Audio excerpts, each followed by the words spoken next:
Can we hear everything? Are we good? Hello? Whoa, why are Hello? you Oh, do I have it on monitor too? Everything is falling apart. There we Welcome to go. Table Scraps. Okay, everything is fine. Hello, everybody. That's the second week in a row I've forgotten to check the properties of whether or not I actually have them on the right settings to pick up the noise. That's fine. It's twice. Not a big Twice deal. now. DJ, you're a little lacking in the whole first category, but I'll forgive you.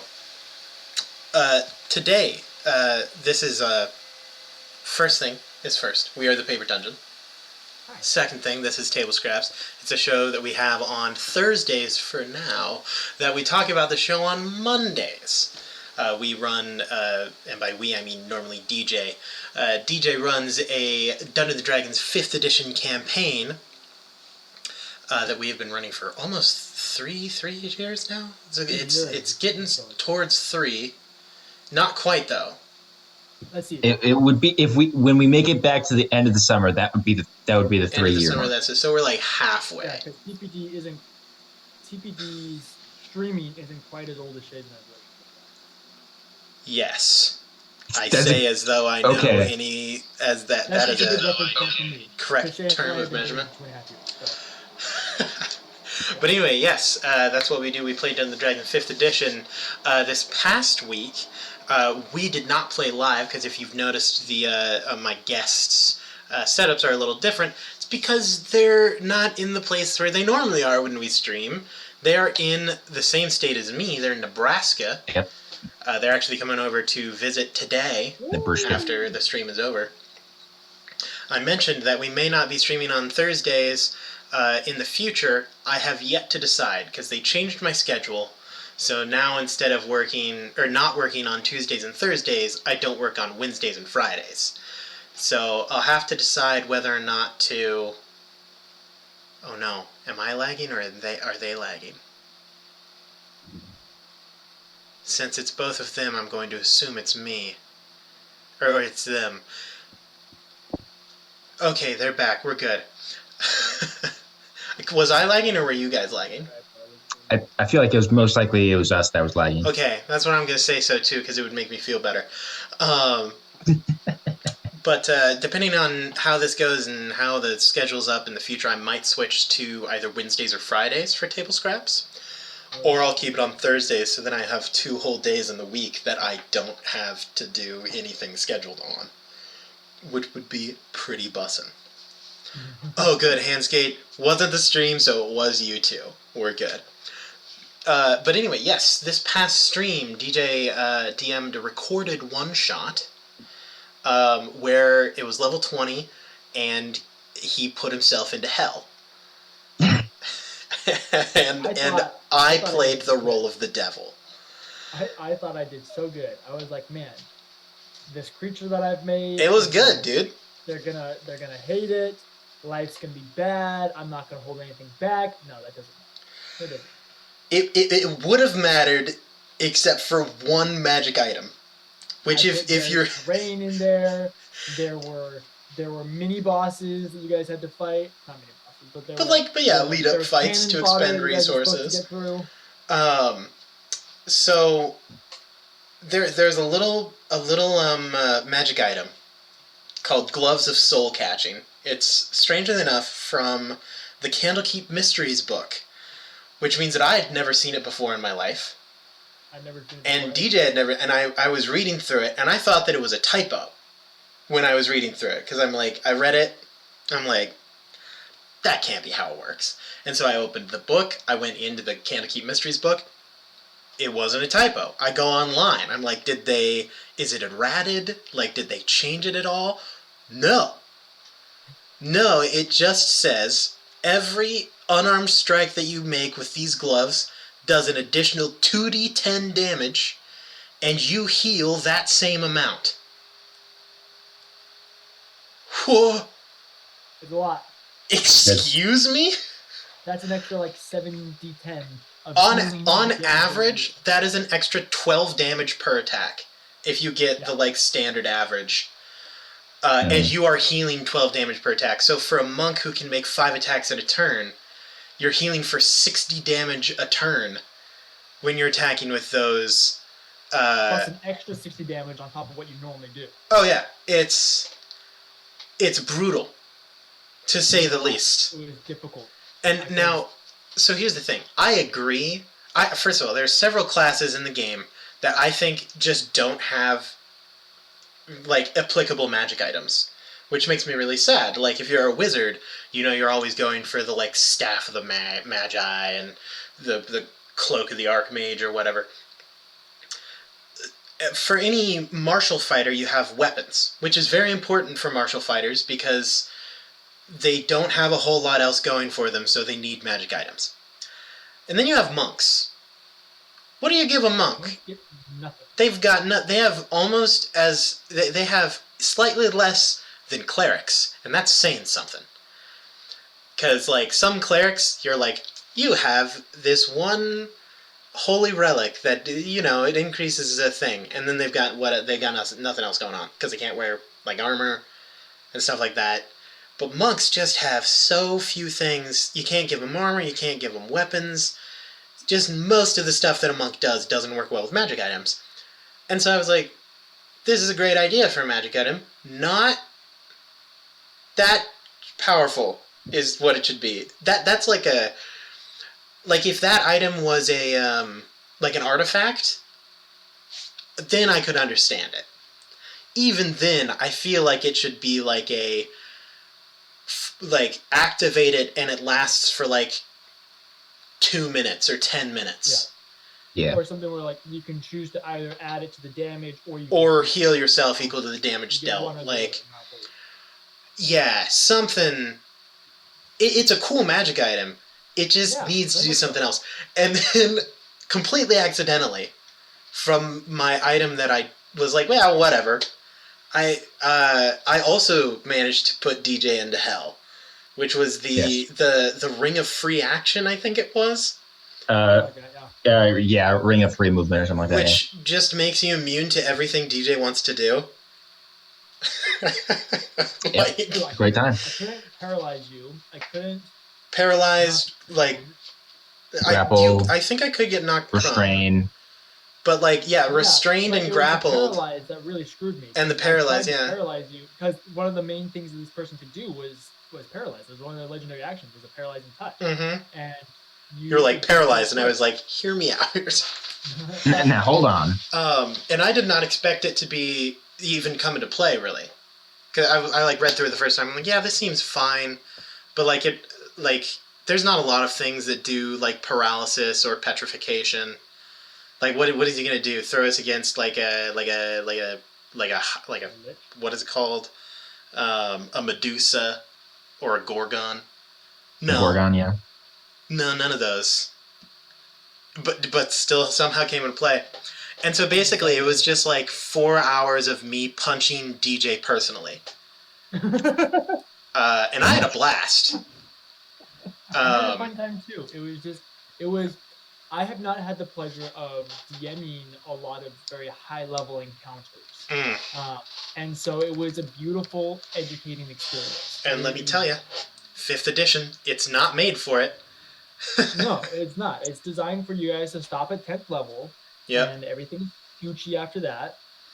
And I mean, 5th edition's already handicapped the DM. That's definitely in favor of the players already.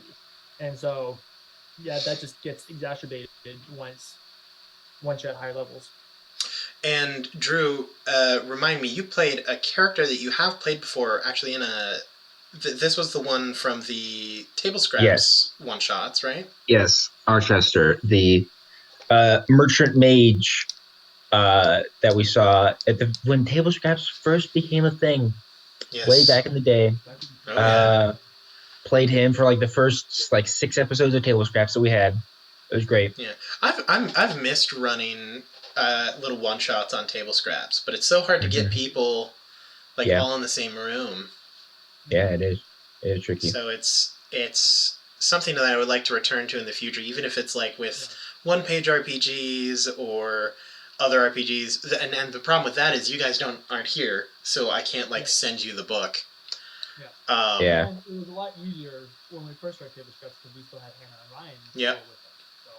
you had 6 players that you couldn't skedaddle around and work with. Yeah. But yeah, Archester, great guy. I really enjoyed getting to play him again. Last time we saw him, he was heading into a strange basement in the Undergrove. Mm-hmm. And we will not speak of what happened there. And we have no idea what happened. And except for Archester. And Archester isn't going to speak of it. Mm-hmm. Also, hello, Teen Network and Grant. Thanks for watching. As an answer to your question, Tiani, have you played The Witch is Dead? I have not played it, but I have played other one-page RPGs from the creator of Witch is Dead. It's Grant Hewitt or Howitt. He's the one who made the one-page RPGs that we played that I presented to you, Drew, that couple of weeks back. He's the guy who did that. He made The Witch is Dead. Really, really good maker of RPGs. Lydia joined. Oh, what? What? Well, shoot, Aaron, we got 3 people. Let's just play something. Oh, shoot. I could theoretically do that. I could pull up a one-page RPG out of nowhere. I actually don't know if I could do that. I have nothing. I literally only have my laptop. Oh, weak. You don't have to have anything, Drew. You can access everything you need online. You need to roll a die? Tell Google to roll a D7. All right, we'll be right back. I'm not going to mute us, though, so they can just hear you argue while I pull up a screen that has not been seen. Well, I suppose the D7... I mean, the D7 might exist somewhere. It should be kind of weird. Or D8, whatever. One of the 7 die. I have invited Lydia to the thing. Also, can you turn yourself up a little, and Drew, can you turn yourself down a little? Down a little for me. I can attempt to do such things. Don't mind us, just making minor adjustments. Hey, it's on the "We'll be right back" screen, but they can hear us. They just can't see us. So. All right, Aaron, how's that doing? A little bit more. A little bit more? Okay, I'll go down a little bit more. And I can move my mic a little closer to me. I always put my mic far away for table scraps. How's that, Aaron? That's pretty good. DJ, can you speak for me? I am speaking. A little bit more. A little bit more up. Welcome to the behind the scenes of the Paper Dungeon, where it's just a lot of... Hello. Am I talking through... The behind the scenes that's supposed to be behind the scenes, but we choose to put it just in the scene. No, it's going through the right microphone for me. Oh, unless it's... Oh, shoot.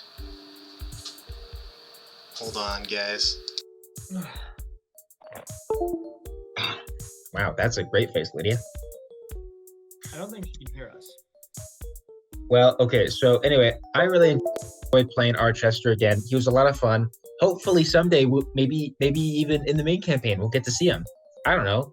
I kind of threw that possibility out there, DJ, and he seems like, sure, whatever. I figured it out. Can you hear me okay? We can hear you. Okay, cool. My problem was my headphones were plugged in, but weren't giving me audio. Mm. Did you unplug them and plug them back in? I did, and that didn't work. No. Mm-hmm. Well, that's the extent of my technological knowledge. I know. Zoom is very particular about stuff. It's kind of annoying. But no, hey, it's also kind of nice. When we started the stream, Aaron can hear me, and I went through and I tested everything, and we figured out that it was actually that he didn't have his volume turned up, not that I was doing anything wrong. So I can figure things out. There's no chords to jiggle. DJ, wherever you are, you need to stay there. First of all, because then you're here. But second of all, because it's a great setup. It's not a bad setup. Yeah, that's what Aaron said. But there's like a kind of a white sheen curtain over it, so it's a little diffused. It's not as harsh. Wow. For some reason, I think my mic is going through my webcam microphone and not the microphone that I have. If I put it right here, does it get louder? Yeah, no, that's the right one for us at least. Well, shoot. Is it It looked correct like it also was on for... Streamlabs? Did that get louder on stream? I can't tell. Yeah, wait. Not for the stream, though. The 30-second delay. What is going on? Where are you? Where are And you? I'm so sorry. I cannot dream. I cannot sleep tonight. No, see, okay, what microphone is Streamlabs set to? Well, it's USB microphone, which I'm pretty sure is my USB, because normally it's EM USB, which should be this microphone. EM. Yeah, it should be EM USB for yours. Why are you not here? This is. It's like doesn't show it as an Where option. are No, it's not an option. I've turned it off. I've turned it on. Can you attempt to set it to default and see if Set what to default? just Streamlabs just set to default microphone. That should be like the first option. I have set it to default. And then we'll just have to wait to see if the stream says it sounds different. There we go. Why is it Streamlabs? Did it show up now? Well, yeah, this is the right mic. Oh, okay. Because I just tested it with the mute button. Oh, and it, like, and you the mute button does it mute. showed. Yep. Okay, that's good. First of all, I would like to apologize. So, for the horrible stream quality right now. Nah, this is no. This is a gift to our viewers. That was somebody, one of our viewers who wants to get started streaming someday. It's gonna be like, oh my god, we're not terrible. These guys suck. It's so. What happened to you two? So what happened is that both Streamlabs and Zoom decided to update today. So like all of my settings get reset. Yep. Nothing's where it should be. Mm-hmm. And Drew and DJ are not in their regular streaming location. Yeah, happens. And Lydia's choosing violence. I would like to point out we haven't had these problems except for when Lydia is here. Yeah, she's bad luck. She's mean. I'm not bad luck. I'm just the problem. Also, Aaron, There's a I think difference. I did a couple weeks ago. I did determine, when it comes to technology, I'm just the anti-Aaron. Yeah. That is very accurate. Because like within like the past few weeks, there have been several times both like with DJ and at work where something isn't working, and then I show up and it just starts to work. No. And to be very specific, it's not that he just shows up. He shows up and does literally step for step the exact same thing that I did, and then it works. And I'm not trying to be sassy about it. I'm not trying to be like, oh, that's what I did. Literally step for step. He went through and did the exact same thing in the exact same order at the exact same timing, and it works. I walk into a room and anything electrical or gas powered explodes. So it's a good thing you don't run the house. They put me right next to the furnace. The Aaron's next to the furnace, currently running the stream. So. Well, anyway, welcome back to Table Scraps. Welcome to Table Scraps. This is what it's supposed to sound like theoretically, minus the mics that aren't the usual ones. We played a recorded episode last Monday, and next Monday I'm DMing a one shot, aren't I? You are DMing a one shot. This will probably be my setup for that one shot. Are you and Drew playing in said one shot? I will be. Drew? I'm planning on being there, assuming that nothing goes wrong with my flights to get home. Lydia, will you be there this coming Monday? Yes. Okay. Nice. Now I just need to know how many I need to prep for. So, and Grant man, I've got the whole gang. Just got everyone together. Gang's all here. What are you playing for this one shot? I was actually going to, since you guys were, I was either going to ask everyone while you guys were here hanging out, or if I got enough people on Table Scraps, I was just going to talk about it live. I have a couple of options. Okay. Several various options that we could do. One, I have a Dungeons and Dragons one shot that I could run that is not a Nico Muris. Okay. just because I had an idea at work of a world that I really want to work on that I've set aside before. Drew, it was a continent in your world, but I want to remove it from there for my own personal benefit. So Fair that enough. I can craft. I respect that decision. And that's just been in my mind for a little bit. So we can either play Dungeons and Dragons, or, and mind you, if you whatever option you choose, the other option will be Patreon content, because I have to also run a one shot for. Oh Patreon. yeah, we have to record one shot. So right. Whichever one you don't choose to play live, we'll be playing on Patreon. The other option is the one-page RPG Sexy Battle Wizard. Oh. So which one do you want to play on stream, and which one do you want to play Patreon? I think it's I think that I don't know what it is, but I want to do it. Whatever that second one is. Okay. But do you want to do it for Patreon or for live? I want to do that one. What do we think the viewers more want to see? Because whatever they want to see should be the Patreon content. So Grant's saying dibs on so I Sexy kind of feel like Wizards. Sexy Battle Wizard should be the Patreon content. Also, I'm Okay, but is Grant's vote for Sexy Battle Wizard? That's that a good for question. Patreon? Grant, are you saying Patreon or live? I can't see the stream, so I don't know what's going on. Shameful. Yeah, I should pull up the stream. Well, Drew, don't pull up the stream, because when I pull up the stream is when we start lagging. No. I'm turning off my Wi-Fi. Grant's voting for Patreon. My vote is for Patreon. I think that it also may be smarter to do on Patreon, because if things get sexy, it's a bit safer if it isn't live. It's safer on Patreon. That is true. That's a solid point. Because I mean, when you just pack you won me over. a bunch of hot people into a stream, it's going to be dangerous. I'm in for Patreon. I'm remembering who the other players are, and I'm like, okay, yeah. Grant said I can be shirtless there. There's a lot of raw, just a raw, passionate energy. Oh no! When we get going, it's hard to stop. Same. We're gonna. Each of us is going to have to change our lighting so it's red tinted. We're all gonna show up to the recording. Lady and I are gonna be holding each other in the corner, crying as DJ and Grant are just these. It's just body rolls the whole episode. There's lots of details described in Grant and I's passionate kiss. That's all. That's all I'm gonna say. But I will say, don't worry. This will not be R-rated. We're gonna keep it PG-13.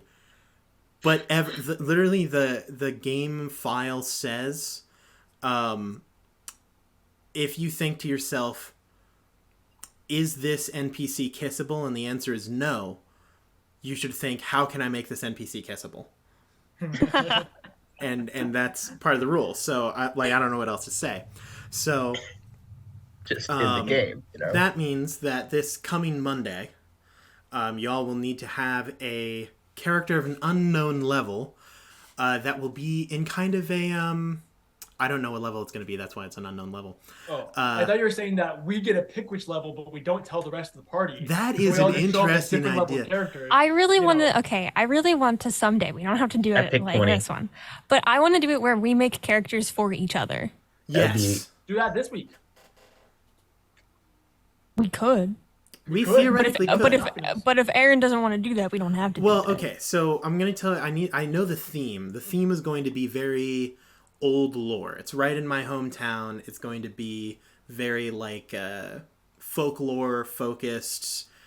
Think very not horror, but grim fairy tale esque. That's kind of where this whole area is focused around. Brothers Grimm, is that what you said? Yeah. So Brothers Grimm, not as brutal as some of the brothers. We're not going to be cutting off some random woman's heel to see if she can fit into a glass shoe. Or at least I don't anticipate doing that. But I can't stop you either. that's kind of where it's going to be. Grant apparently wants to make my character. I mean, if you guys all want to make a different character, I would prefer if it wasn't too goofy. I'll make Lydia's character. But we can do that. Characters. But they gotta be real, They can't be goofy. Yeah, I want you to put your heart and soul into this character for someone else. I want to make DJ's character. Okay, so Grant's got Drew's. Drew's got Lydia's. That Lydia's means got DJ's DJ, making and Grant. DJ's got Grant. I got Grant. Okay. Okay, I will allow this. This is I will like absolutely Secret allow it. Santa, but Dungeons and Dragons. Okay. Only it's not secret. Yeah. Another thing we should do Okay, one yeah. time is have. Although I suppose the present is still a secret. Another thing we should do sometime is have the DM make characters for all of the players and not tell them what's on it. So then Yeah. throughout the story, You just get handed a sheet of paper blank and sheet it's just of paper. And I saw this. I don't know if it was a TikTok or a YouTube thing, and then or like a Reddit, and it's like the player says, "I walk into a tavern," and the DM's like, "Oh, okay. So you walk into town. You walk into the tavern. You do notice that you get a few strange looks because Dragonborn are not common around these parts." And the player's like, "I'm a Dragonborn," and then that's a piece of their character that they know now. Like, I think that would That'd be be super interesting. That'd be fun. Where it's like, oh yeah, well you could go into a rage. What? What just? I think that would be super interesting. So put that on the list for Patreon content in the future, because we need all the ideas that we can get. We just have to make sure the DM is very on top of things for that one. Yeah, absolutely. But yeah, so I would love to do more. I would love to do themed games way more often, where it's like, these are the parameters set for this game. What will you do with them? I love that stuff.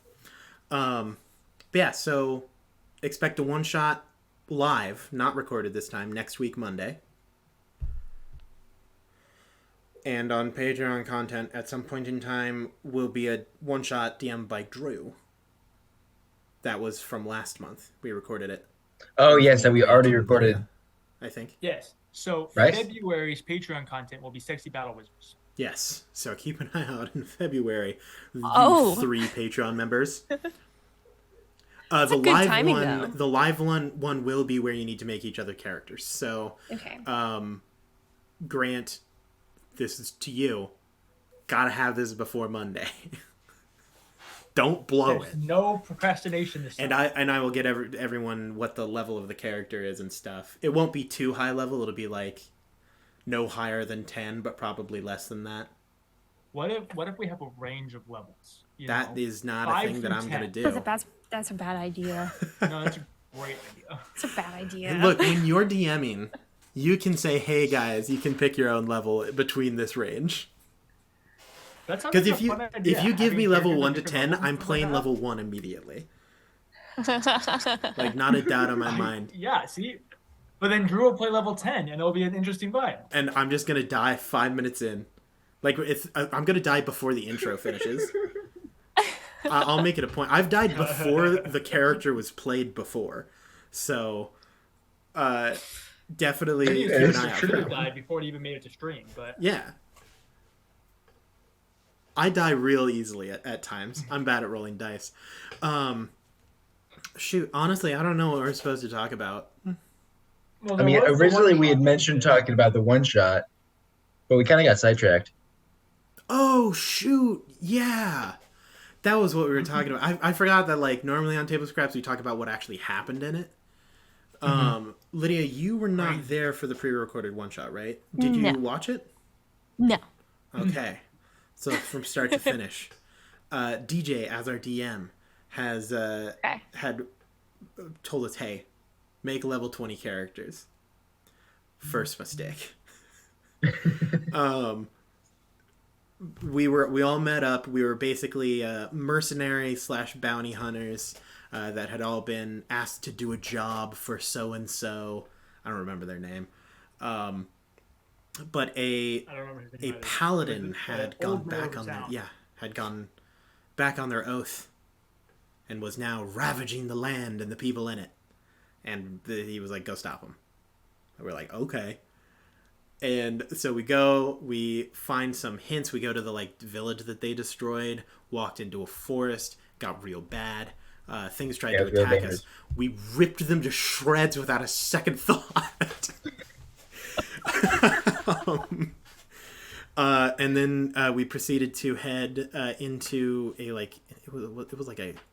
it was a temple of Orcus. Yeah, it was a temple. That's what it was. Yeah, and you know Orcus, right? You're like the big on the demons and devils, right? Mm-hmm. Orcus sucks. Mm-hmm. Everyone hates Orcus. Even Orcus hates Orcus. Everybody hates Orcus.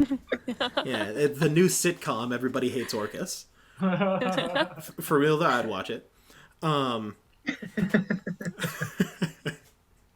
It's like Orcus murders a village, and she's like, it'd be great. So we head into a temple of Orcus. We find this Oathbreaker paladin, and over the course of 2.5 hours, I rip DJ's soul out of his body.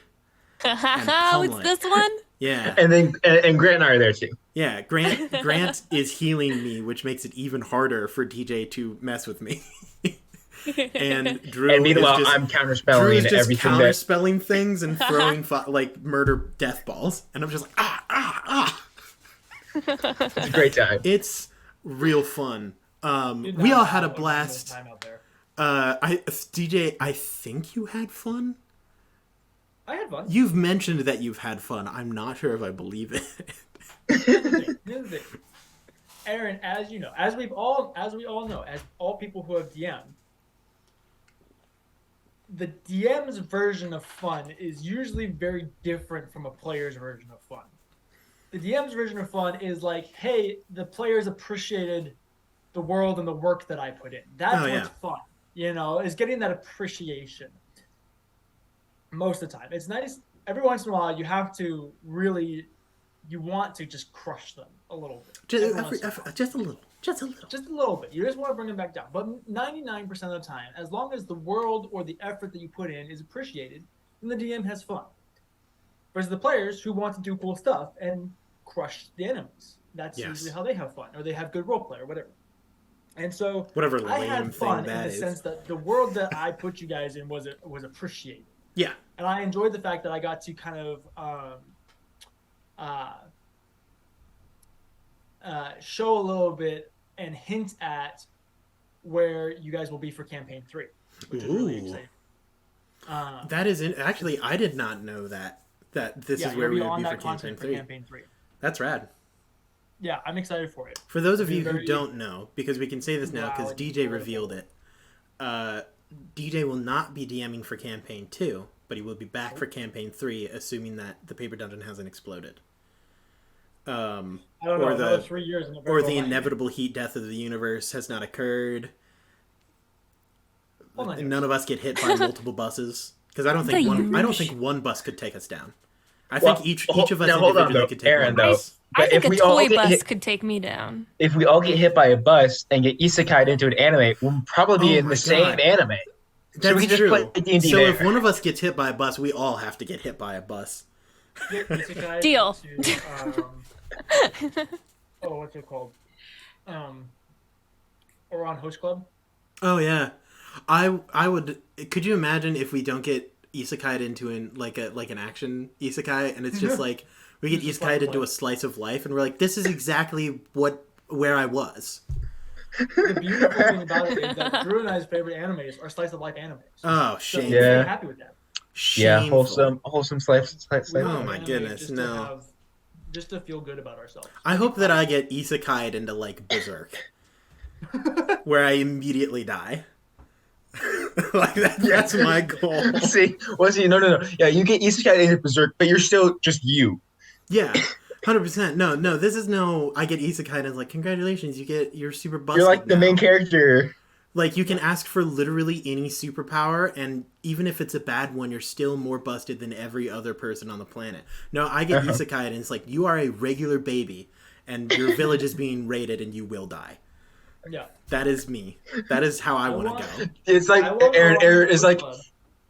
So that there's a character in it, whose whole trope is that he's cute. So he's really small, likes to take naps, he loves cake, and he carries around this little bunny the whole time with him. And that's Lydia. You know? I could see it. I think that Lydia fills most of the roles in Oiron Host Club. Aaron, I like to imagine if you got isekai'd into Berserk as a baby, literally it would be you're born as a baby. The next day, your your village gets raided, and there's one mother that escapes with a baby. Except it's the baby. Except it's the baby that was sitting next to you. Yeah, it's not me. See, I don't want an anime. I just want to become a Muppet. Can I do that? I will allow it. I've been watching. My guilty pleasure has been watching Jim Henson interviews. Really? Yeah. No, not Jim Henson. Who's the Muppets guy? I thought that was him. Is it Jim Henson? I can never remember. I think so. I know it's a Jim. Can we see it on the screen resolution? That was a little terrifying. Yeah, I could see it. But interviews with him and a Muppet, where he controls the Muppet while he does the interview and like answers as a Muppet. He's sitting there, not even like trying to disguise the fact that he is the one speaking, and no one even notices it because he's so good with those puppets. And the whole interview, there's one with Johnny Carson where Kermit was there, and Johnny Carson just keeps asking questions that make Kermit incredibly frustrated. Where Johnny Carson's like, so do you have any hobbies? Like, what do you do outside of being on like a show? And Kermit goes, no, I sit. I'm a frog. That's what we do. We sit. And he's like, no, nothing interesting. He's like, you just alienated all of the frogs. All of the frogs. You lost them. They're gone. Like, and he's like, what on this upcoming new movie, do you have a part in it? Nope. One line. Gave me one line. He's like, oh, I'm sorry. Did you have fun? He's like, no, it's demeaning. Kermit's just the Muppets. And at the end, Carson's like, that was kind of terrifying, mainly because I forgot that I was talking to a frog, and he was getting steamed. And he's like, Kermit, do you like the music of your companion out there? They had a different Muppet on earlier, the rock star, and Kermit's like, no, it's terrible music, hate it. These kids listen to these days, and Kermit is just like this jaded old man. It's like the best thing I've ever seen. But yeah, I could see Lydia as a Muppet. We've had this conversation before. Yeah. I think she'd be animal. I'd be like a pink animal. Actually, I want her and someone else. I don't know who else, but I want her to be one of the two old men that just make fun of. Oh, Statler and Waldorf. Yeah, it's just me with myself. I think Grant is a Fozzie Bear. Yeah. Grant we cast as Fozzie Bear. Drew we cast as the saxophone guy. Are we allowing Sesame Street characters as well? Yeah, I'll allow because it. they're Muppets. They're there. They're Muppets. They count. That oh geez. One. Two. I wish I was the Count. Everybody wishes they were the Count. Everybody wants to be the Count. Everybody. You either want to be or be with the Count. Yeah, that's right. Oh man, I don't know. The Muppets are normally semi-joyful things, so in terms of appearance, I'm Mr. Snuffleupagus. Yeah, you have the personality of what's the the Grouch. The green one, the trash one. Oscar the Grouch. Oscar the Grouch. I will allow myself to be Oscar the Grouch. Oscar the Grouch. Recently, Lydia, I was talking to Lydia, and you said, Aaron, sometimes I forget when you're speaking who you are, and I expect you to say something positive, and then I remember that you're Aaron, and it's always depressing. I was like, sometimes I forget that when you speak, it's really sad. Yeah. This is very accurate. I would love to be Oscar the Grouch.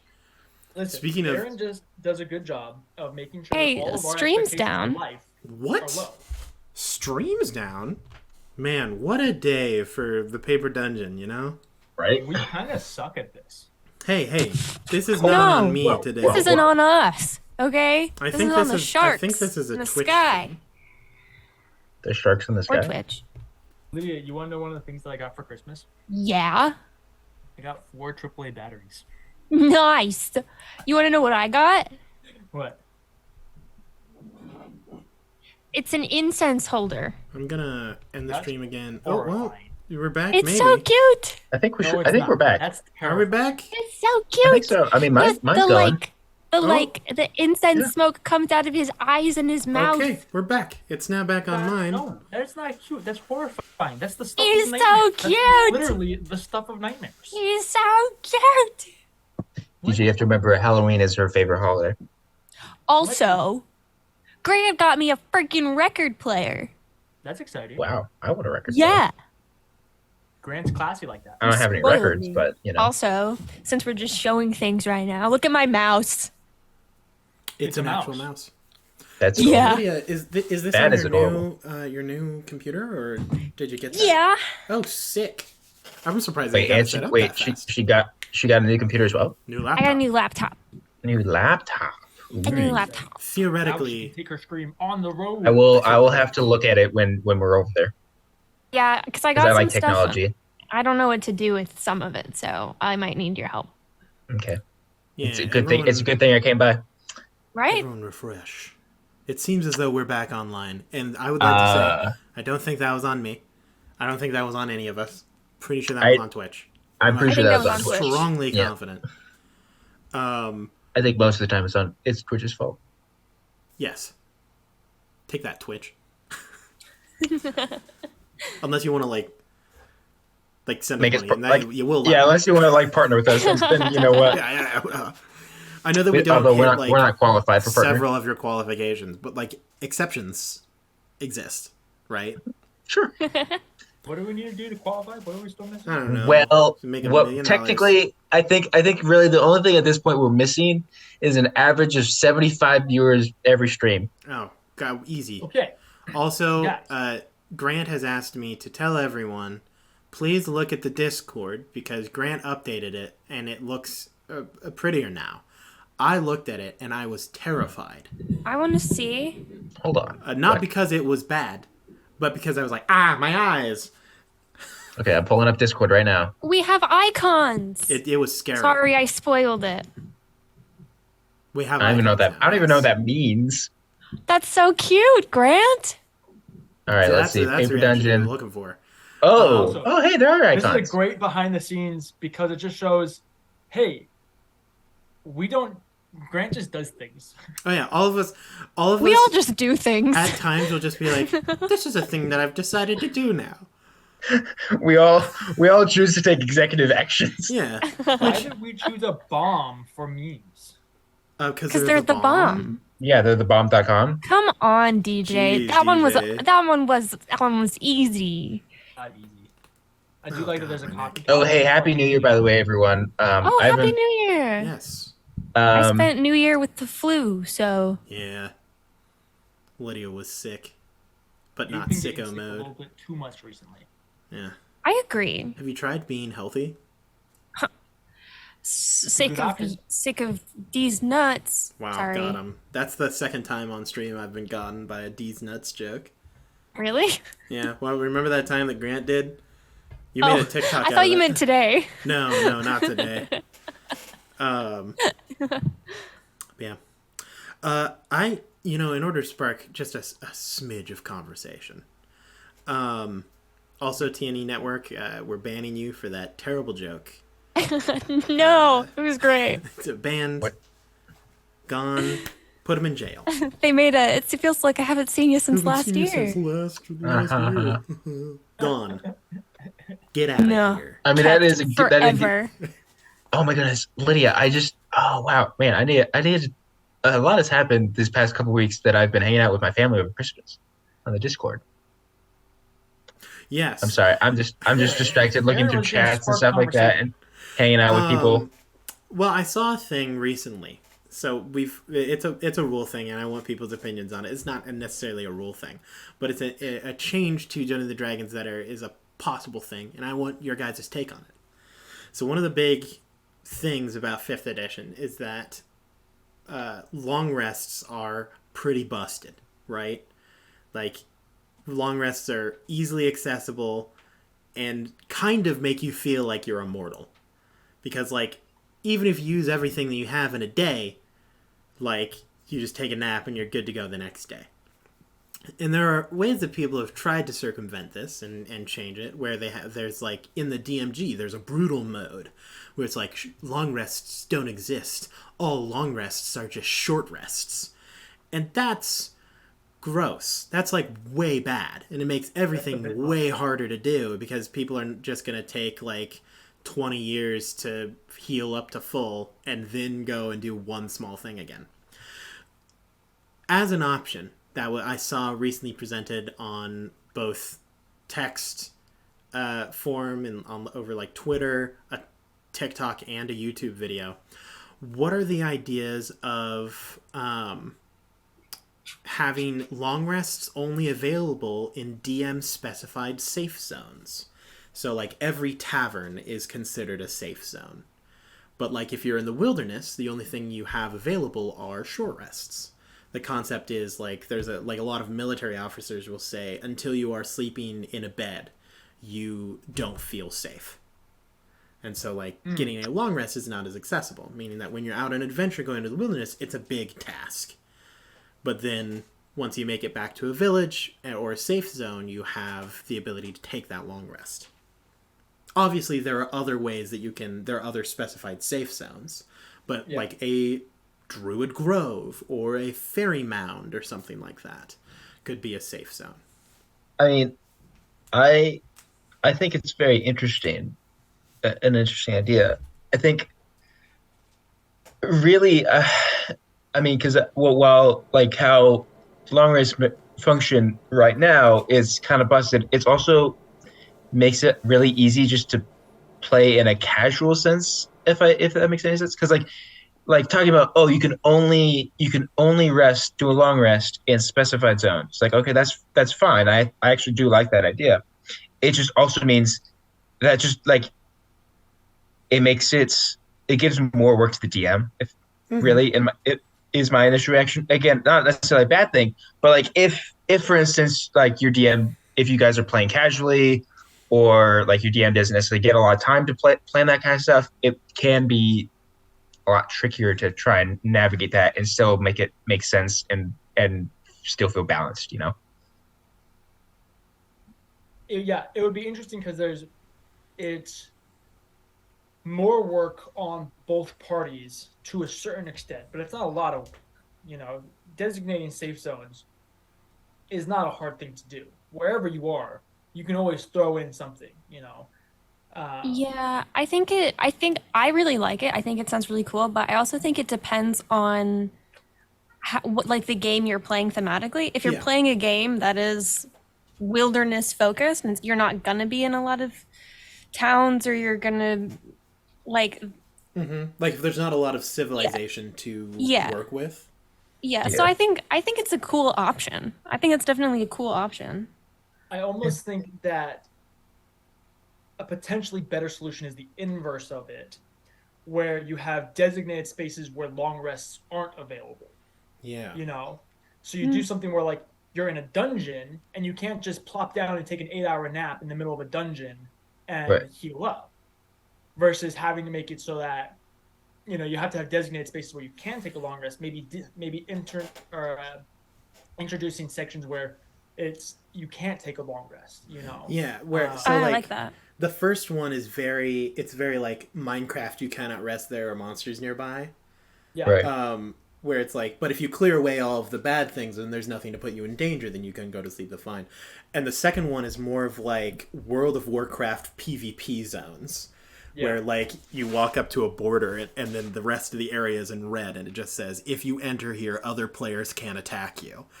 Like, oh yeah, because like in my head, like for instance, like you're like you're traveling and you're between towns, but you can't take a long rest because you're in the wilderness. It's like okay, well, people take even just in normal regular life, they go camping is a thing, so it's not impossible to get a long rest even if you aren't necessarily safe. Yeah. And something else to consider is that this is really only an issue for the first 10 levels, which again is, where the majority of people play. But once you're past 10th level, you gain the abilities to teleport, you gain the abilities to have quick travel, you probably are going to have some sort of mount or something that allows you to travel quickly, because at that point in the game, traveling is very boring and you want to expedite that, or expedite that, not expedite. And so usually you end up having some sort of way of traveling quickly. And so you're just going to be able to go, you know what? Yeah, we go back to town, or, you know, we're halfway through this dungeon, but I know the exact spot. So we teleport back to our base or whatever, or something like that. And so once you get to a certain high level, it doesn't really even matter, because you always will be able to find or create a way. Because then you get into like Lehman's Tiny Hut, you know, like that's 8 hours of almost safety, invulnerability. And so in that case, like, why there shouldn't be, the DM would have to come up with some very creative reasons for you to not be allowed to take a long rest when you're in something like a safe bubble like that. So the idea that you can just, I like the rule of being able to designate areas where it's just not possible versus it just not being a thing until you're in a safe place. Because it's just, the DM has a little bit more control over it, which makes it a little bit nicer, you know? Plus, then it also gives a little bit of a warning to the players beforehand and stuff like that, where you're like, oh shoot, I know that this is a dangerous area. Quote unquote.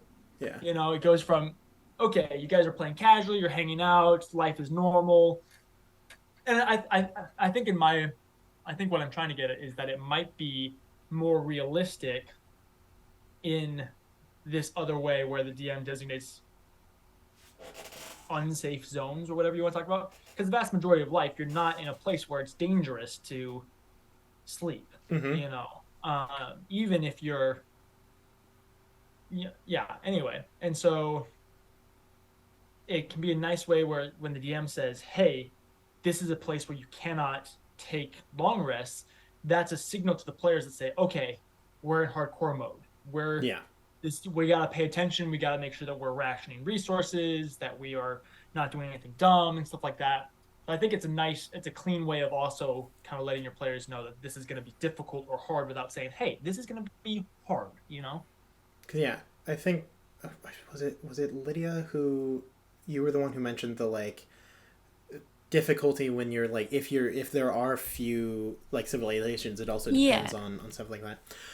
My kind of take on that is I think that it kind of works on a sliding scale for me, where like you have the button that says all areas are 8 hour long restable, and so that's just a button, and then the moment you take it off that button, it's on a sliding scale, where depending on the type of game that you're trying to play, you can, like, the start of the scale is like specific areas and dungeons are non-long restable. But if you slide it farther, it's like any forested area or like non-populated region is unlong restable. So roads and stuff are still able to take a long rest. So like with Drew's thing where people would go camping. But like in the like medieval, when they're traveling, they're probably traveling on a road. So most likely it's like the King's Road, and so it's protected by soldiers and stuff. So you're probably not in that much danger. And then you can slide it even farther, where it's like, if you're not in a village, you could die. And it just kind of depends. And then you have the hardest mode, which is like, there are no villages. And it's like, you are starting civilization. You basically just play one of them. The hardest difficulty, you just play Civ 6. And then you accidentally treat Gandhi kindly, and his ability becomes reset to 99 maximum aggression, and you're getting nuked by the gosh dang 20 BC. Like, oh god, what's happening? Now, Aaron, I would, so like, one instance I think it would be very interesting to have a limited long rest. So like, with the start of the campaign in Marith, when we first started that campaign, like not like literally the only places that are safe are these like 6 cities that are left in the world. Yeah, and the entire rest of the forest is overrun by just aberrations and crazy dangerous monsters. Like in that kind of setting, in that kind of world, it may be much more reasonable that like, no, you can't really have a long rest in this forest because there are literally just extra dimensional beings everywhere. That would have been if I had done that. I don't think anyone makes it to like the next season. I'm pretty sure everyone dies.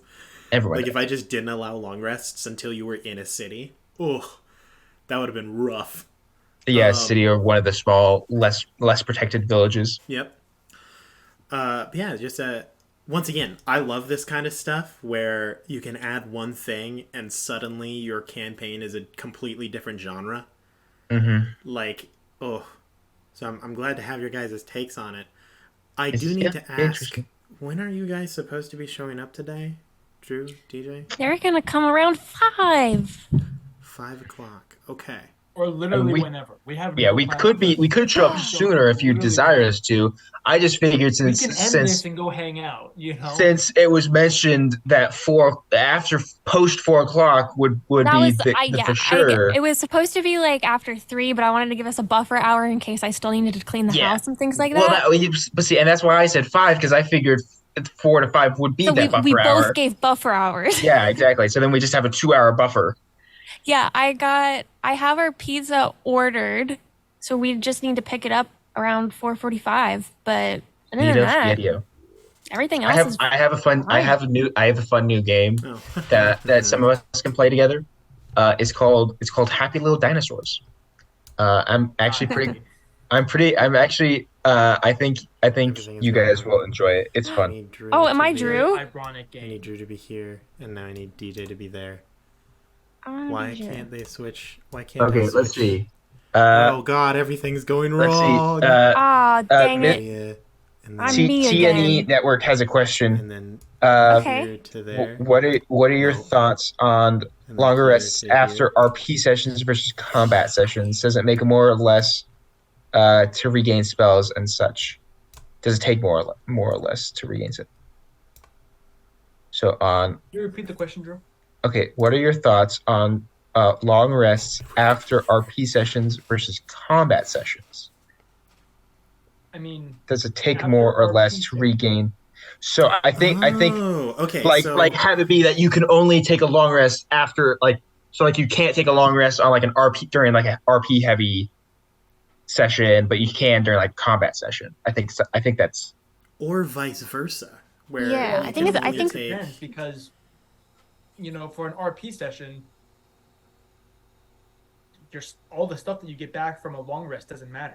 And, I think that's a little from like a bard, at which point, when you're role playing, you might use some of your abilities to influence the crowd or influence someone that you're role playing with. But otherwise, the vast majority of things that you get back from a long rest, like attack, spell slots, obviously HP, hit die, all that type of stuff, that's usually more of a combat type thing. So for RP sessions, it probably doesn't matter. And I think it's also harder to predict, at least with us. I know it's harder to predict our RP sessions. Yeah. Some days we'll do it the whole time. Other days we're like, I'm not talking to you. I don't want to talk to this Lydia person. They're mean. For that is just making sure that either you end at a point where they've already had a long rest, and so you start, like if you end on a cliffhanger where you're entering into combat, you want to make sure that your party's had a long rest before that cliffhanger, for the most part, unless you're wanting them to specifically not. Otherwise, most of the time, we just end when you guys go to bed. Yeah, so here's an interesting concept that kind of goes with this. So I've watched a show in the past that did level ups. When a session ended, the DM would ask their players, do you think that you deserve a level up after this session? Like, do you think that you've done enough in this session plus the previous sessions to deserve a level up? And then if a majority said yes, then they did, and then a majority said no, then they didn't. The thing that I'm talking about is, what if we remove the long rest from a mechanic of the game? So instead of saying like, hey guys, let's take a long rest, what if you only have long rests occur if you completed a session without combat? And then it just automatically happens. Like the whole session was the long rest. Yeah, and you guys go to sleep and everything just as usual. But at the end of the session, if there was no combat, then everyone gets the effect of a long rest. Yeah, again, I think that it would would be just interesting. depend. I think it depends on what kind of game you're playing. Yeah, and the players you have for sure, because like there may be like loads of time where like it probably doesn't work for murder hobo parties, which I respect. If you guys are a murder hobo, this is not an insult. Like Also, I'm one. if you're Drew and like- I, we're here. We support healthy murder hobos. But also, like, it also wouldn't work for like a political espionage campaign either, because you're not going to be doing a lot of combat, but you're going to be doing a lot of espionage. At which point, there's a lot of things in the game that you could be using, especially if you're a rogue, wizard, or a bard. I would say And not so necessarily a lot of the combat, abilities but that you if use during an espionage thing. if initiative is rolled. So, like, if it's like you need to sneak past a select number of guards and they're moving and things, initiative is rolled. And then, but in the rest of the sessions, if it's just a bunch of political pouncing around, then I think you can get that long rest at the end of the session. another difficult component with it is, again, it depends on... I swear to God, I think the stream might be down again. Again? Well, Twitch. I was gonna mention something, but nobody said something in chat, and I thought it was just maybe on my end. We should just end this. No. It's still going. It's still going? Okay. I don't know if it like just Okay. randomly No, Twitch. mine will started screw up you. again now. Okay, we're good. But I think it's also hard because in certain situations, certain players are going to be putting in more than other players. So one player may really need that long rest while maybe the rest of the party doesn't, and then that one party member has to just keep going along with it. I think that's another component too to be considered with it. Yeah, that is. Yeah. And it's also hard because you'd have to plan sessions differently as a DM. Oh yeah. Mhm. And you definitely have to have a party that is okay with roleplay. Because even if you're not a murder hobo party, if you're just a party who in general wants to have Like more a combat roleplay, A session. that's going to be a really Oh yeah. If you have a combat like A session, combat you A session, or, can't use it. You know. So I think it could be. It's an interesting way of trying to introduce more roleplay. I think if that's what you're trying to do. And I think that on Lydia's point, I think that might actually be a benefit. Because if like, let's say you have one character who is like a rogue, and they like spend a bunch of resources to sneak around and something like that.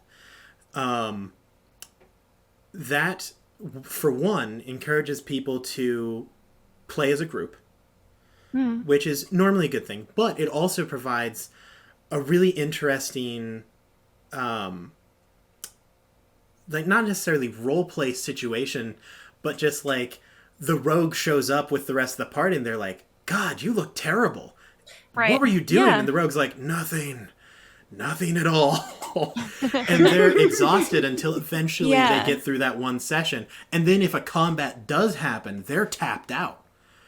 Yeah. That's like a really that almost introduces DJ's thing of like varying levels, where you may enter a combat where someone hasn't, because someone did something alone in a previous episode, and you guys just haven't gotten a long rest in yet. They get into this combat, they're like, guys, I don't know if I can help you out right now. I got nothing. I'm gone. Yeah, I can see some ways where that could be really cool. I think it depends again on your group. If you Oh, yeah. have a really Yeah, cohesive that's team very, very group, Yeah, and obviously none of the things that Yeah, we presented 'cause- today are like, Yeah. this is how the game should be Right. run. But like, it would be interesting to run 'cause a I can also- campaign like this. yeah, because I can Yeah. also see it where it's a group. I can see it where they continue on with like a player or two not at peak, and then you get into a really like important or big combat thing, and then they feel useless because they can't do anything, and then that's not fun.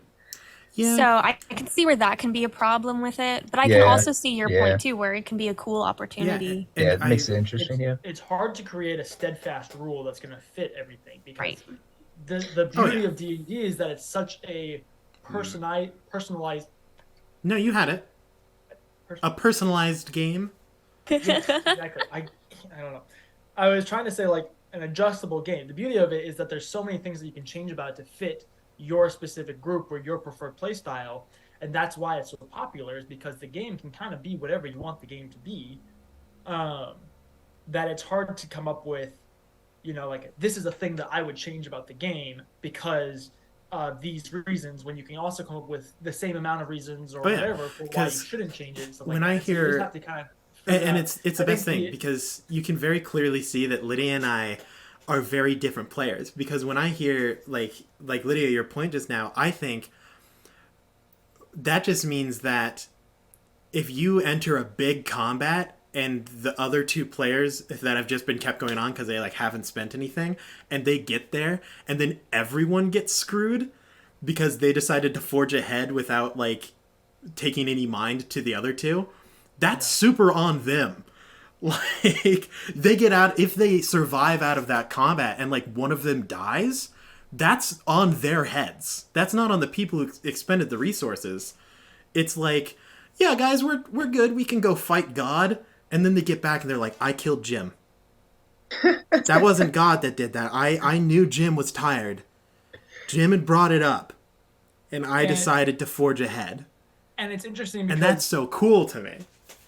Well, and it's interesting for me because you say that, and I already think that we have, like, in our personal game, we already have enough of that, where all the characters are more willing to fall on their sword than blame the DM for whatever's happening, which is we have guilty consciences here. So, every time something goes wrong, it's my fault. It's a known fact. It's just interesting to me because it's like, obviously, depending on your play style and what your goal for the campaign is, like, obviously we have a very role play centric show like game because that's what we do here, and so the need for role play or that need for character contemplation already happens because that's just what you guys do naturally. So it could be an interesting way if you're looking to have something like this to incorporate more of that.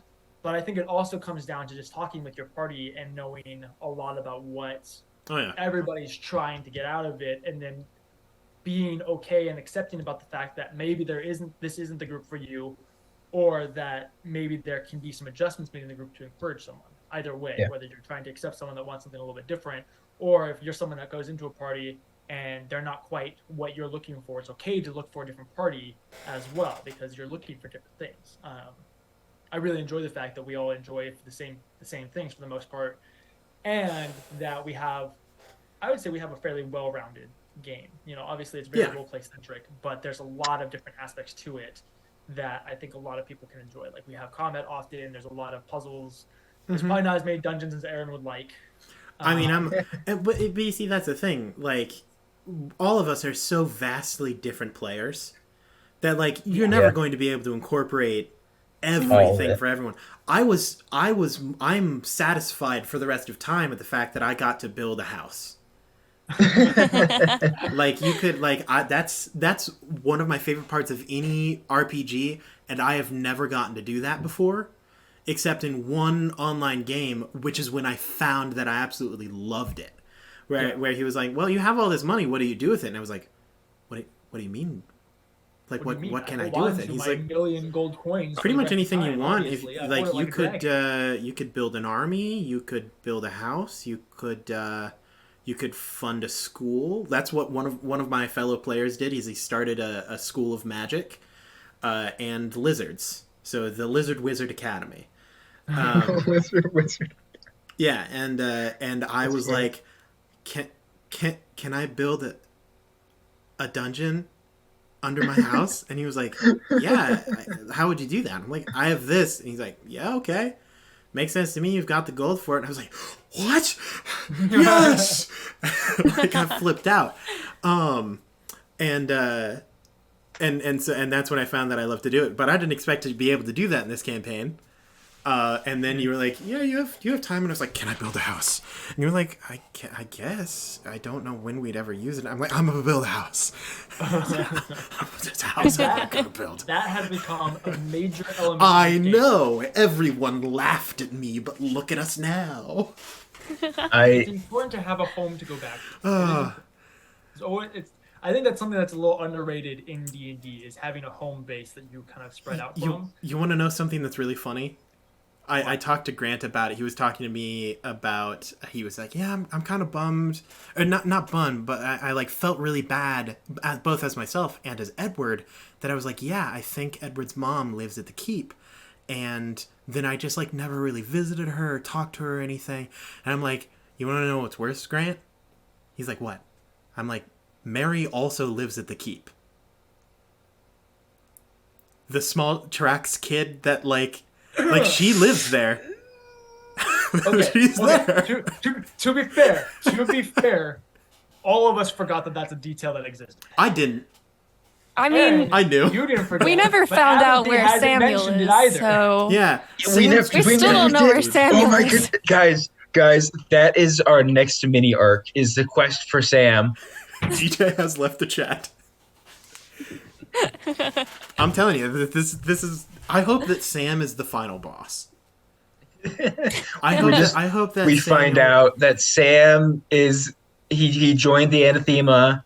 He climbed their ranks. I hope that Samuel secretly followed us into one of the Fey portals and didn't escape, and he returns to the material plane at the age of like 28, and he is like a Fey paladin of murder, and it's like, Sure. You could have saved me. And then we're like, God, what? And Renaya's over there like, I freaking tried. It's very much that like, you ruined Renaya, how everything. could you? And we're like, I don't even know who you are. So Mary's been at the keep this whole time, and I think about it every time we're there, and I'm like, Abinthy has no reason to do anything about this. I mean, doesn't like kids. Yeah. I mean, I don't think any of us are. And the thing is, Mary is connected to Tarak. Yeah, Mary was. But Tarak isn't around anymore, so none of us are. One NPC, because all So the none other of us are NPCs thinking have about it. died or have just been like Well, I disappeared. hope Mary's having a good time. Oh, she's doing great. Oh, she's having a great time. She's like what, She has 11 no right parental now? supervision in a house full of superheroes. See, Are you kidding? that was kind of the idea, was that like Hey. Edward's mom would take care of Mary. But That's like, probably what's been happening. That's what I'm going to say as a write-off for why we don't talk to them. I will It's admit, really though, you know? I will admit though, this makes so much more sense now. Based on what happened in the last episode of the main campaign, when when Edward went to go visit his mom and talk to her, I'm like, so is he teleporting back to Athala? Like, it totally did not register in my mind that she could just be at the keep. yeah, we have a guest house. And so, like, yeah, specific literally, houses I'm just built like, for them. oh, that makes way more sense. That makes way more sense. Oh yeah, It's not just Gambit's keep; it's Gambit's village. yeah. It's Gambit's keep filled with the specific NPCs that have survived, but no one talks to. So I assume that Smith that helped Edward lives there. Like he's in the smithy. Oh geez, one of the Sams, not the One of one the that we Sams. still talk to. Yeah, that's right. That one barkeep from that island. That's where Samuel's been this whole time. Sam's been there. I didn't He's even know been that. there the whole time. We have Gambit's gosh. Keep's Wait, orphanage. is Samuel a redhead? Yeah, Samuel was the first redheaded Sam. Oh my That was goodness. what started it, because all. then the next full Sam was circle. a redhead, and I was like, all Sams are redheads. Then, It's full circle. Man. Even the Sam that I know in real life is a lack redhead. So much creativity. Builds no. whole entire D&D world. No. It's called, if you've ever looked into like a video game file, like normally you'll have, like if they have randomized NPCs, it's like NPC 1, 2, 3, 4, and then each one under that selection will have a certain number of like images that can be used to put onto that random NPC. The thing is, the NPC Sam just only ever had one picture. And so like eventually it'll land on a Sam NPC in the random selection, and it's just always a redhead. Yeah. Yep. Done. It's not a mistake. It's just, or bad. Well, It's just how the game was made. and to be fair to myself, once the trope was established, I didn't change it. Oh yeah, no, just keep going. Yeah. So it makes it easier for you. Feel kind of silly for accidentally establishing the trope. So okay, it's a great trope. So how many Sams do we know at this point?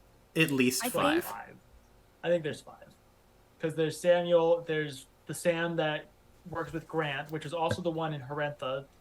Then there was another receptionist Sam. Yeah. That was the Maurincia one with Havel. There was a Sam in a bar. Yeah. So was there? And then wasn't it one like the Captain Sam as well? No, that was Megan. Because there Megan were 2 with an Megans. H. She had black hair. Oh yes, because we had 2 Megans. That's right. Yeah. Look, there's only so many names out there, right? That's right. I would love if we could get to the point where we start putting in like Irish names where they just forgo how letters work. Where it's like Neve, spelled Nimhe. Yep. Or Siobhan with a B. The best part about it is you can put that B anywhere in that name. Pretty much anywhere. Irish names are just modern Elvish. But instead of like random apostrophes, they just put letters places. Or like the name Win, which I think is it. It's not Korean. It might be Korean. But Nguyen, it's pronounced Win. I love names like this. I think it's awesome. Aaron, I am sorry. You will never get that from me. Just wait. One of these days, campaign 2. Campaign 2. Everybody's name is I'm going to be like, this is spelled stupid. Jim. It starts with a W. Excuse me?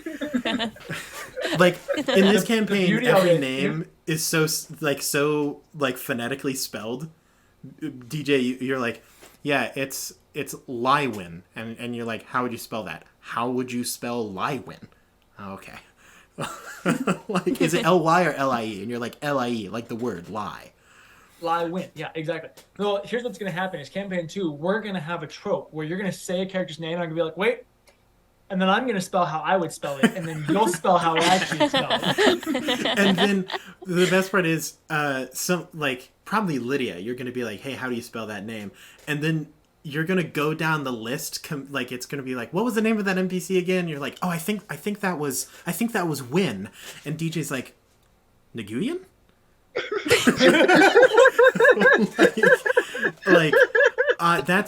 That's what I hope for.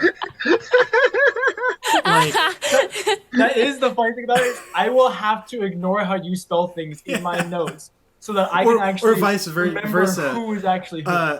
Once it gets to the point where DJ, you're recalling an NPC from like day 1, and it's in Lydia's notes, and you're like, it's a woman we met super early on. She flips back and she's like, Siobhan? You're like, I have Siobhan. Oh my goodness. Yeah, exactly. That's what I have, because I love names like that. Are so cool to me, especially so the Irish language is a view of rebellion, because the Irish literally were just like, you have taken so Gaelic has been demolished when the British showed up in like Ireland. And so in response, the Irish just went, screw you, we may speak your language, but you won't be able to spell it. And that's Irish. That's awesome. It's so awesome. They're just like, yeah, okay, you can force us to speak your language and use your words, except we're going to make them our words. And that's how you end up with like Dinafesh, which is not Irish, it's Scottish, but pretty much the same thing.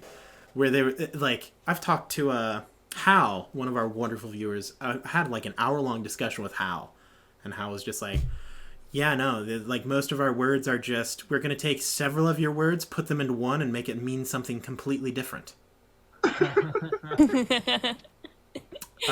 Which is just so awesome. Okay, also, so I had this thought, completely off topic, but it's on the conversation of languages, so it's close. So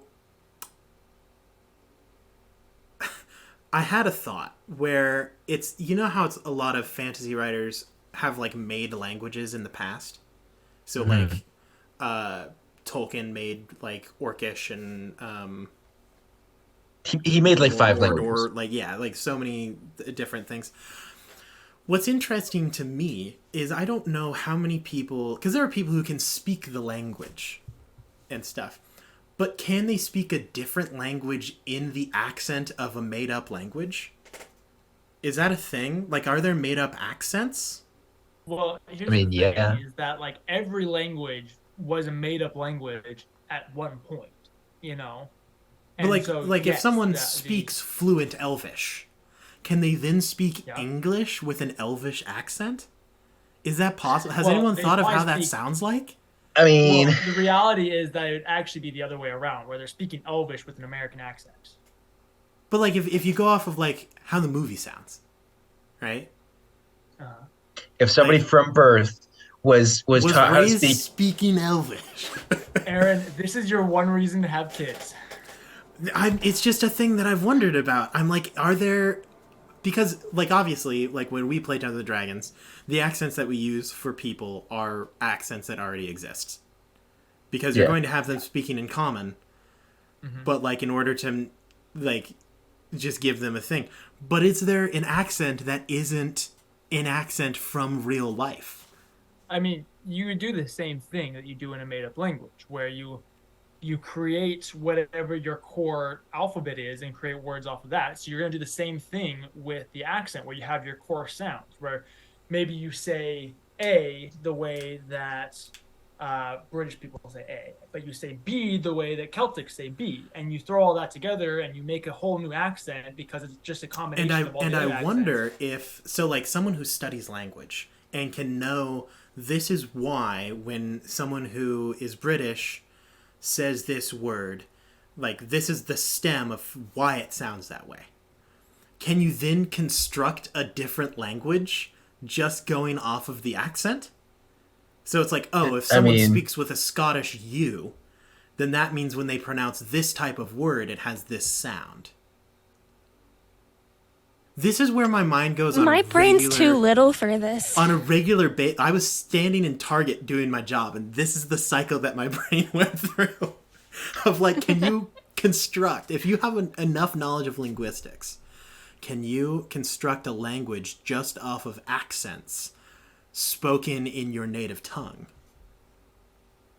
Probably. Blows my mind. There's always going to be a level of improv in that. You know, you're always going to say, okay, this is what I think would happen, or how I would like it to sound, or whatever.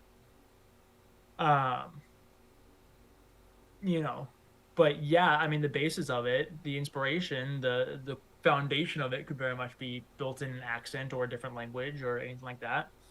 It's just the beauty of it is it's all made up, so you can do whatever you want. But what if it isn't?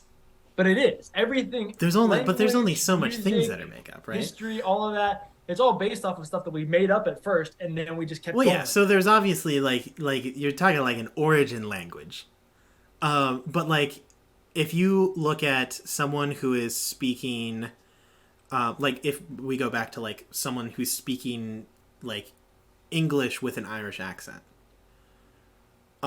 could you reconstruct word like you can look at Gaelic and say like, oh, they pronounce the Gaelic words like this, which is why when they say this word, they like close out this sound. So you can like work backwards in a path of linguistics. Probably.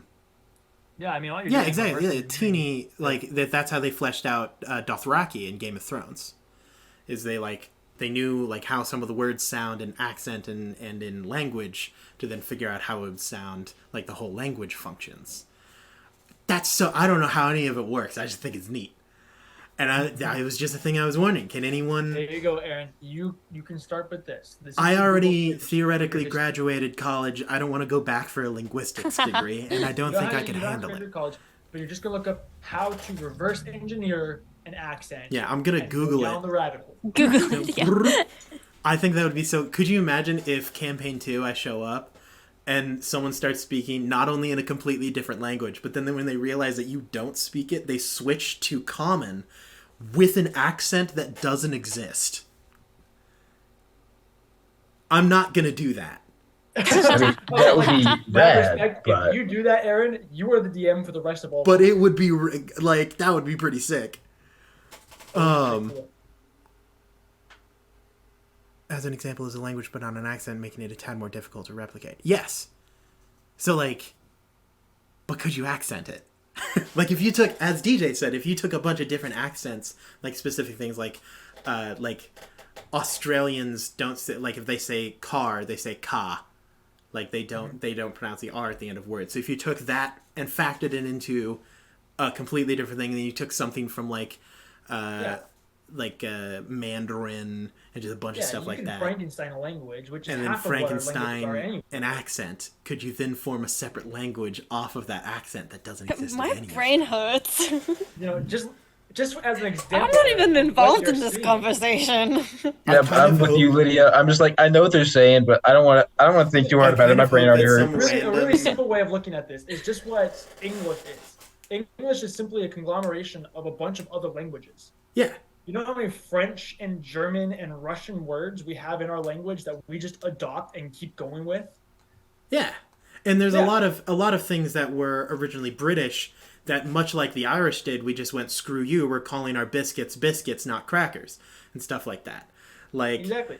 Or cracker, and we're going to call these other things crackers. Yeah. There's a bunch of stuff like that. I'm just wondering if you could just do it, form completely new words and sentences off of just how an accent functions. And I don't know the answer. And I kind of hope that just randomly some like PhD holding linguist is like, I don't know what to watch. This looks like trash. And they watch it and they just send send one message. They just go, no, this doesn't work. My cousin is studying linguistics at the moment. When she graduates, I'll present the question to her, and she can immediately say, no, you're an idiot. That's not how things work. And we'll go, okay, great. Oh, and also, like, so this is another thing. Just like this. Duh, that's how. And this is another thing that blows my mind. Nalif.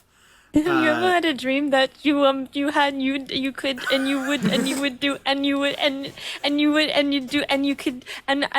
do anything? No.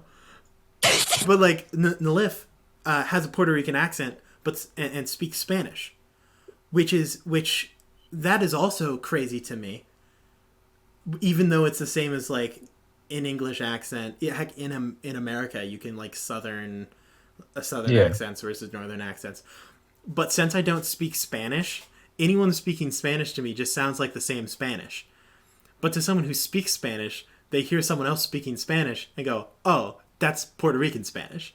That's crazy to me. Yeah. Like, can you imagine, like in Nico Muris, how many times there's translation errors between elves? Like where it's like someone's like, "Hey man," and they're like, "How dare you?" And they're like, "He's a sun elf." They say that. Like, that's wild to me.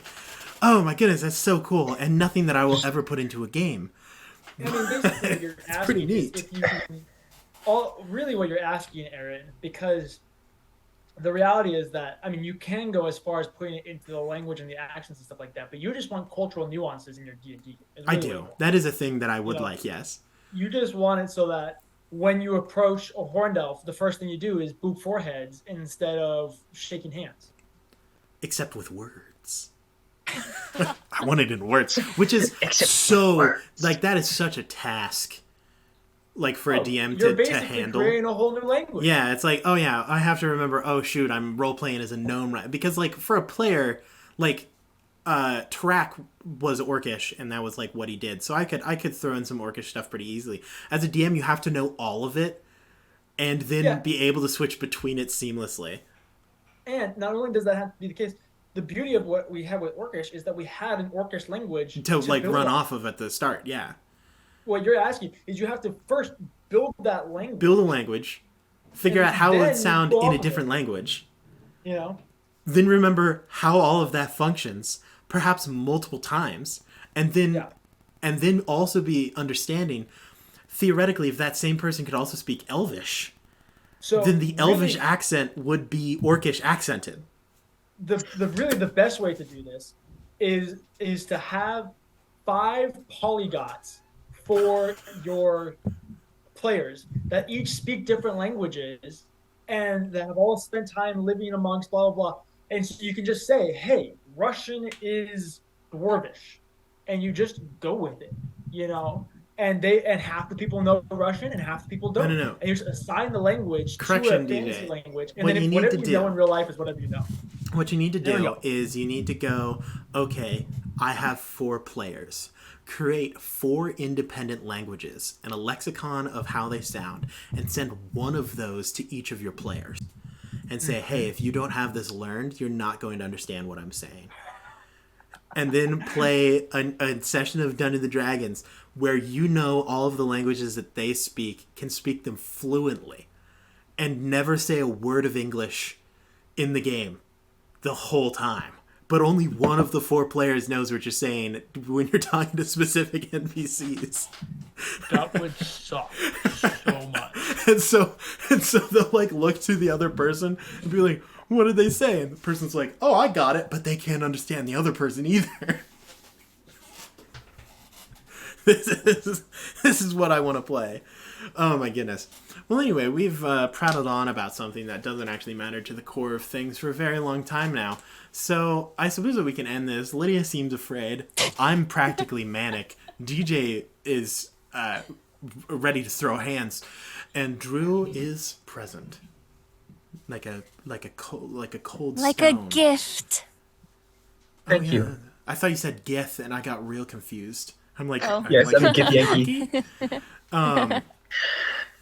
So, last but not least, I have plugs that I neglected to do at the beginning because we had technical difficulties. So here are our plugs.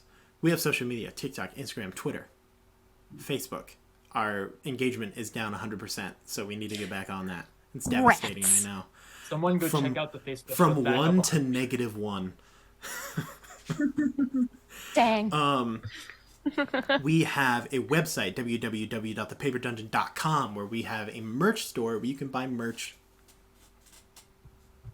Lydia also has a merch store, LydiaCorinne.com, where you can buy merchandise with her art on it. She does all of our overlays, all of our character art, pretty much anything art-wise that you see. Lydia probably did it. And you can get her art, or you can commission art from her and get your art that she drew, which is still technically her art. But it is now yours because you paid for it. We also have a Discord, and if you're not on it, you should be, because if you're a subscriber, you get little bonus content every once in a while from the next thing that I can plug, ways to support us outside of just being cool, showing up, and bringing your friends. It's called donating money. We have a Streamlabs donation. We have a Ko-Fi. We also have, big win out here, a Patreon. And on that Patreon, if you're a patron, you get all sorts of cool extra stuff. Videos that we now have an actual schedule to release videos. That's pretty cool, right? So that way you're not just paying for nothing. And theoretically, we will be, throughout the course of this next year, this is my own personal New Year's resolution, is to just increase regular Patreon content. So I'm working on that slowly and steadily, so keep an eye out for it. And as I mentioned, if you're on the Discord, every once in a while, if you're a subscriber, you get a little taste of what you see on Patreon. Oh, geez. What happened? Oh, God. Oh, it's time to just give up. Are we live? Nope. Yeah. Everything has gone dark. It's Can still you live, hear but me? I don't know where They the can lights, hear us. The lights went out. I think we had a brief power outage. So that's the end of it. Really? The only thing that I have left to say is good luck and Godspeed, everybody. We'll see you next time, Dungeoneers. We're waving. Goodbye. Oh, geez. What's the button? This is it. Bam. Transition. Nice. Killed it right here today. Goodbye, everybody.